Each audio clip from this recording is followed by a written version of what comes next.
ସୁବର୍ଣ୍ଣପୁର ଭାରତୀୟ ଜନତା ପାର୍ଟି ସୁବର୍ଣ୍ଣପୁର ଜିଲ୍ଲା ଶାଖା ପକ୍ଷରୁ ବିକଶିତ ଭାରତ ଗ୍ୟାରେଣ୍ଟି ରୋଜଗାର ଆଜୀବିକା ମିଶନ ଗ୍ରାମୀଣ ଭିବିଜି ରାମଜୀ ଉପରେ ଜନଜାଗରଣ ଅଭିଯାନ ଉପଲକ୍ଷେ ଏକ ଜିଲ୍ଲାସ୍ତରୀୟ କର୍ମଶାଳା ଅନୁଷ୍ଠିତ ହୋଇଥିଲା। ଜିଲ୍ଲା କାର୍ଯ୍ୟାଳୟ ସୋନପୁରଠାରେ ହୋଇଥିବା ଏହି କର୍ମଶାଳାରେ ଜିଲ୍ଲା ସଭାପତି ବେଣୁଧର ଦାସ ଅଧ୍ୟକ୍ଷତା କରିଥିଲେ।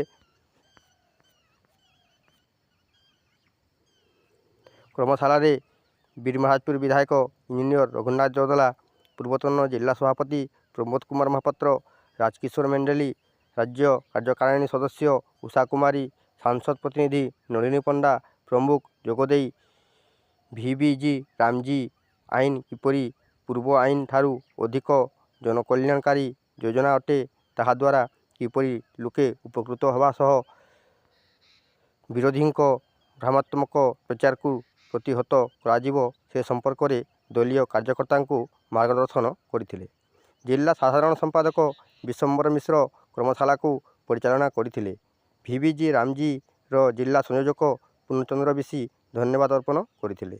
ଏଥିରେ ସମସ୍ତ ମଣ୍ଡଳ ସଭାପତି ସମ୍ପାଦକ ଭିବିଜି ରାମଜୀର ସମସ୍ତ ଜିଲ୍ଲା ମଣ୍ଡଳ ଓ ପଞ୍ଚାୟତ ଟୋଳିର କର୍ମଶାଳାମାନେ ଯୋଗ ଦେଇଥିଲେ।